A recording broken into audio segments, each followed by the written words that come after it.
Hi, everybody. Tim Hughes here. I'm the CEO and co-founder of DLA Ignite.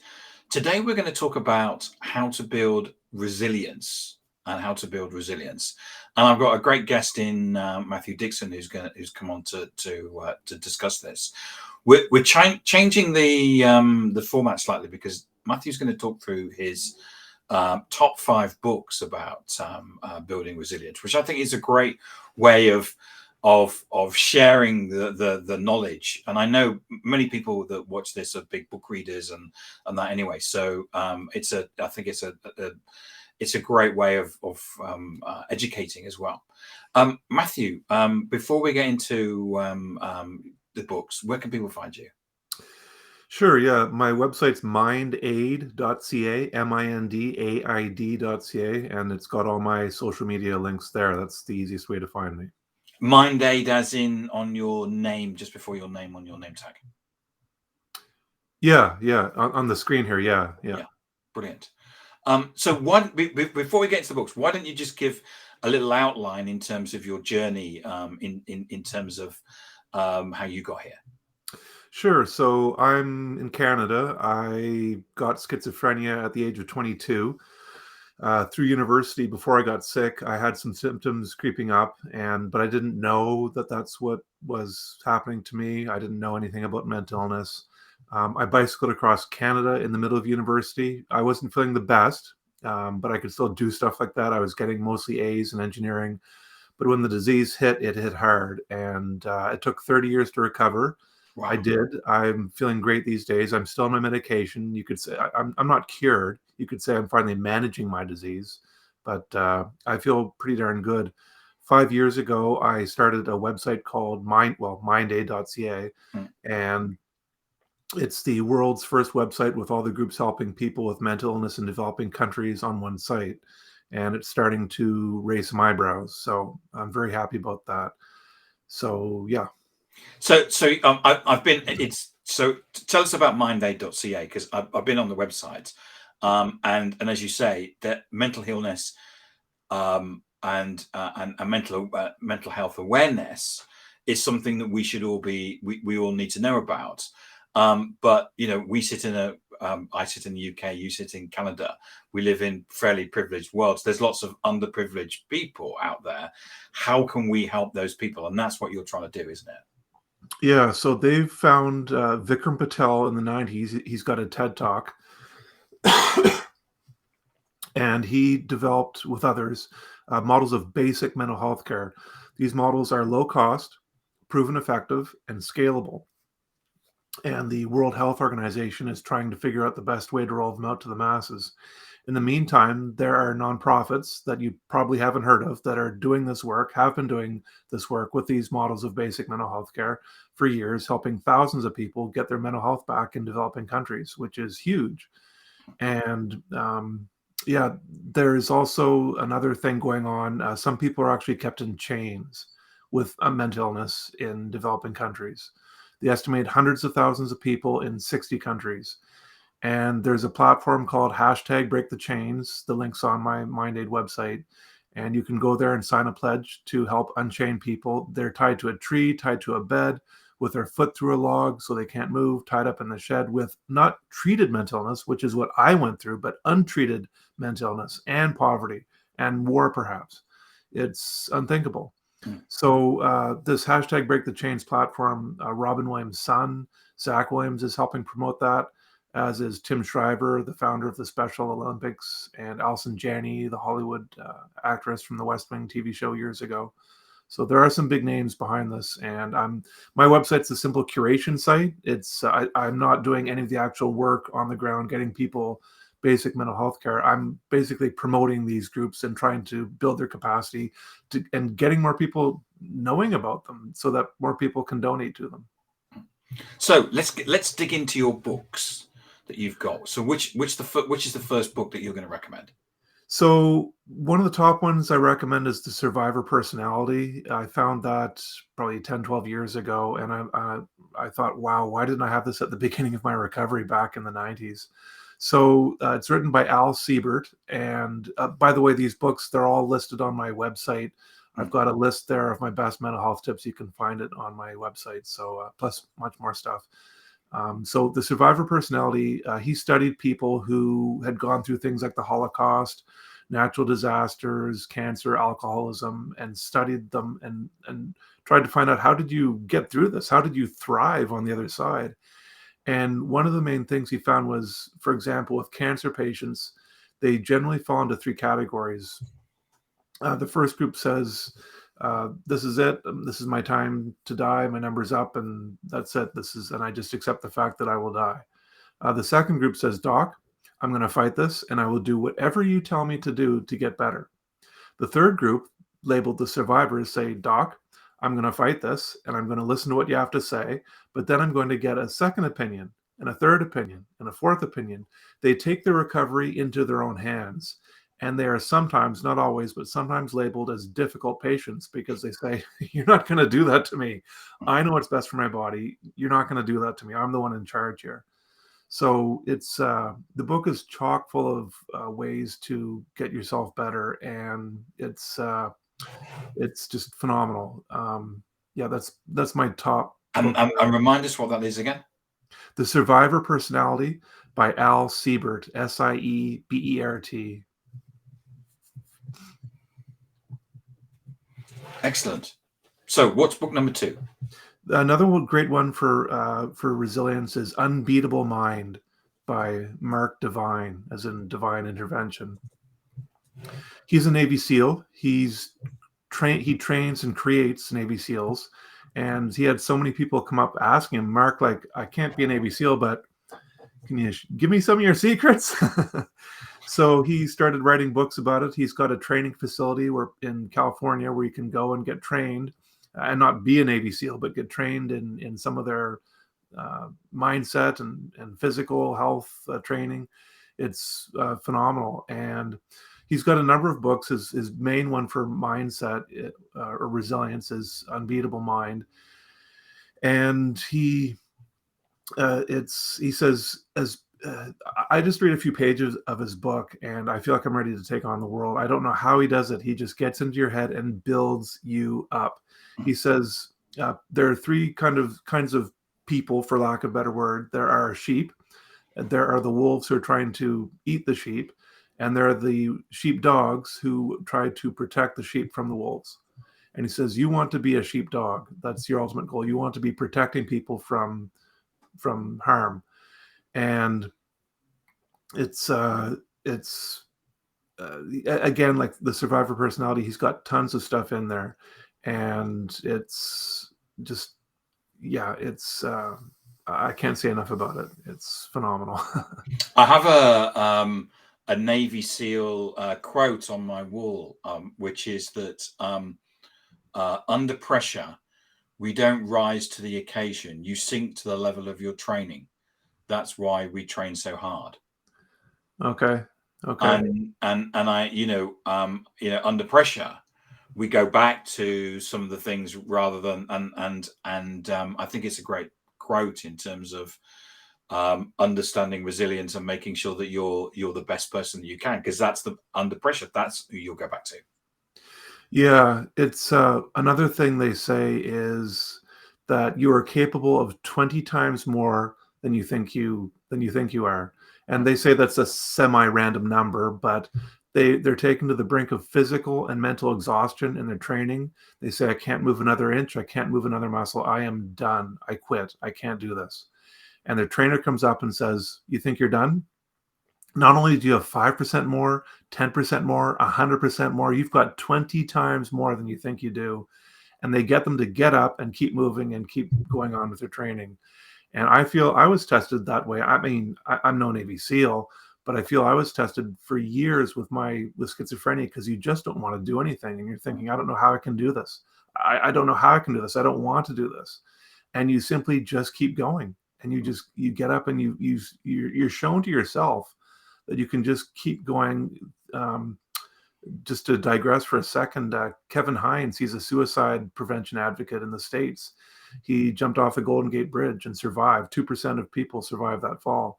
And he says they've done studies now. They say that when people after for the Golden Gate Bridge, they were asked, "What were you thinking the instant after you jumped, where there's no return?" And many of them said, "I regretted it. I instantly regretted it." They went from "I want to die" within a split second to "I want to live." And Kevin Hines says he knows he still has suicidal thoughts, but he knows he will never take his life that way because or anyway, because he knows he can just keep going. It was shown to him. I thought I was done, but I wasn't. I remember reading about like a Navy SEAL exercise when they, get everybody up at 4 o'clock in the morning and say, right, you got a 20-mile run with full pack. So they get them to run for 20 miles, and they with full pack, and they get to the end and they say, right, okay, now you've run the 20 miles, you can run back.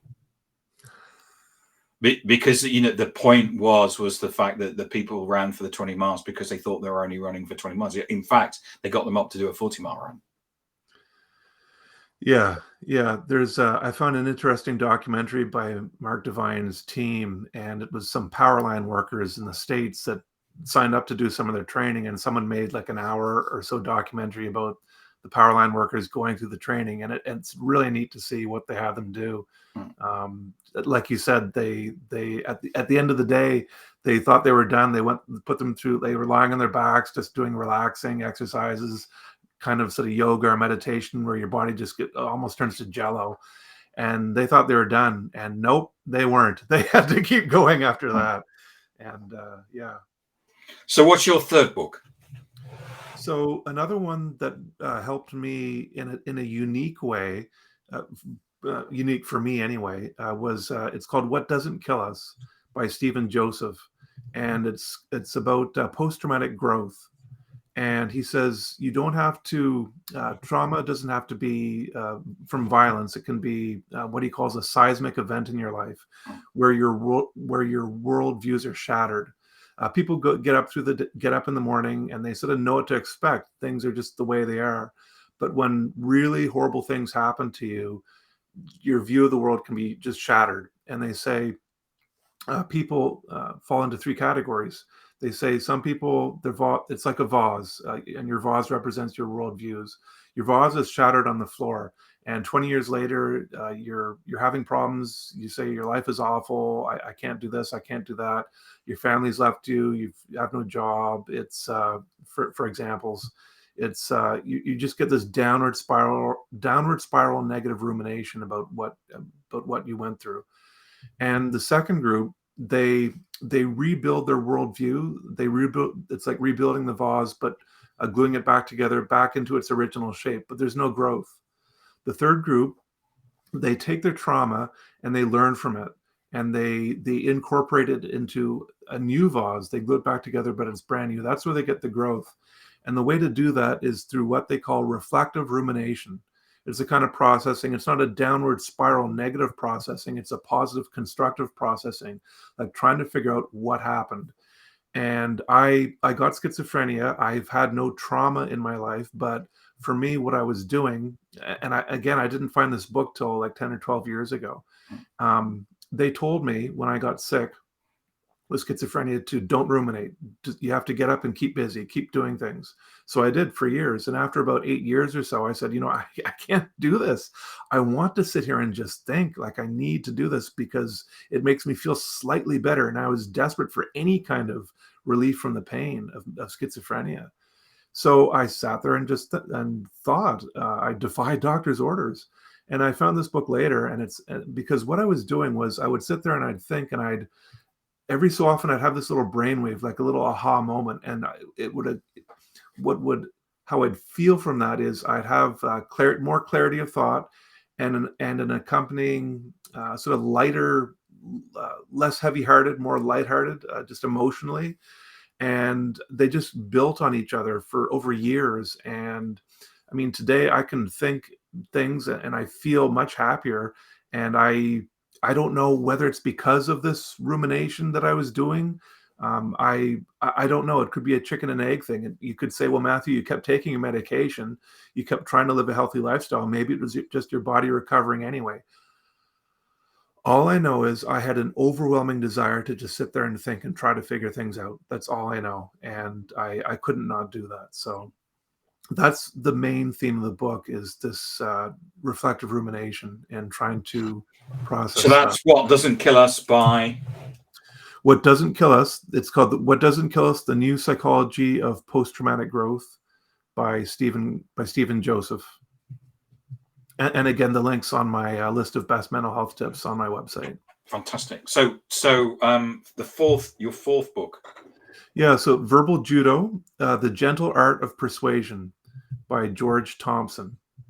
And George was a police officer, and he saw some police officers doing things that so he said, how did you know how to do that?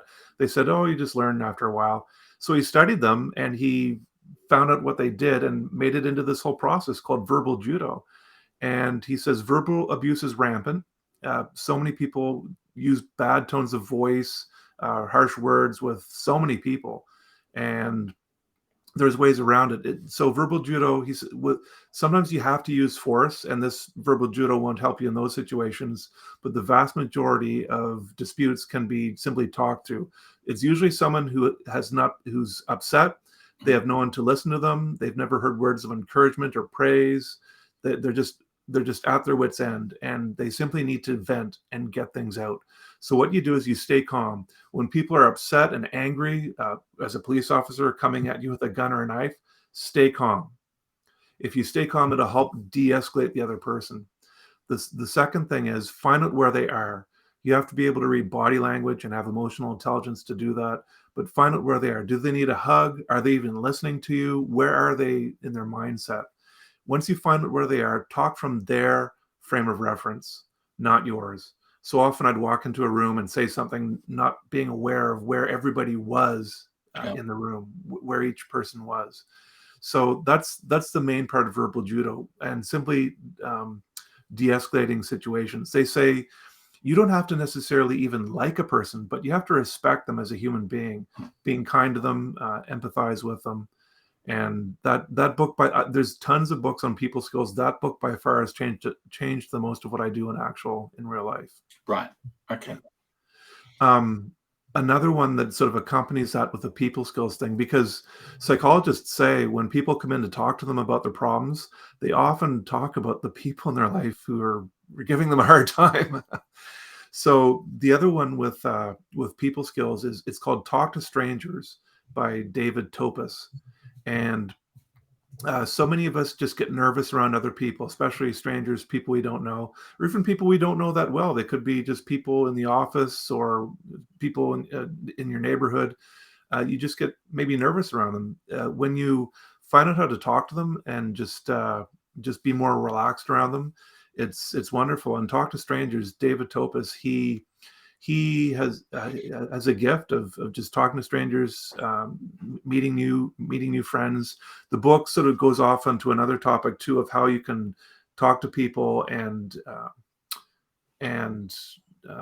make a new relationship with somebody and sort of steer that towards more sort of business goals. But he says you might just want to meet someone just for pure friendship too. So that's he says, how do you, when you're in public and there are people around, how do you just start up a conversation with somebody? How do you approach them? And the book's just chock full of tips on how to do that, on how to approach people. So that's I think that often, I mean, my parents were, told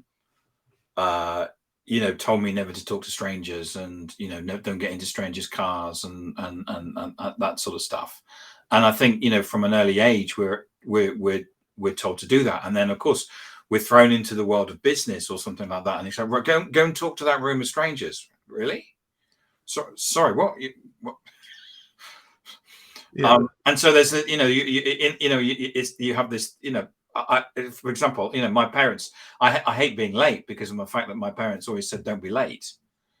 So I have this talk track in my head about that I have to be on time. And I think it's the same with talking to strangers. And I'm an introvert anyway, so I'm not a big fan of talking to strangers.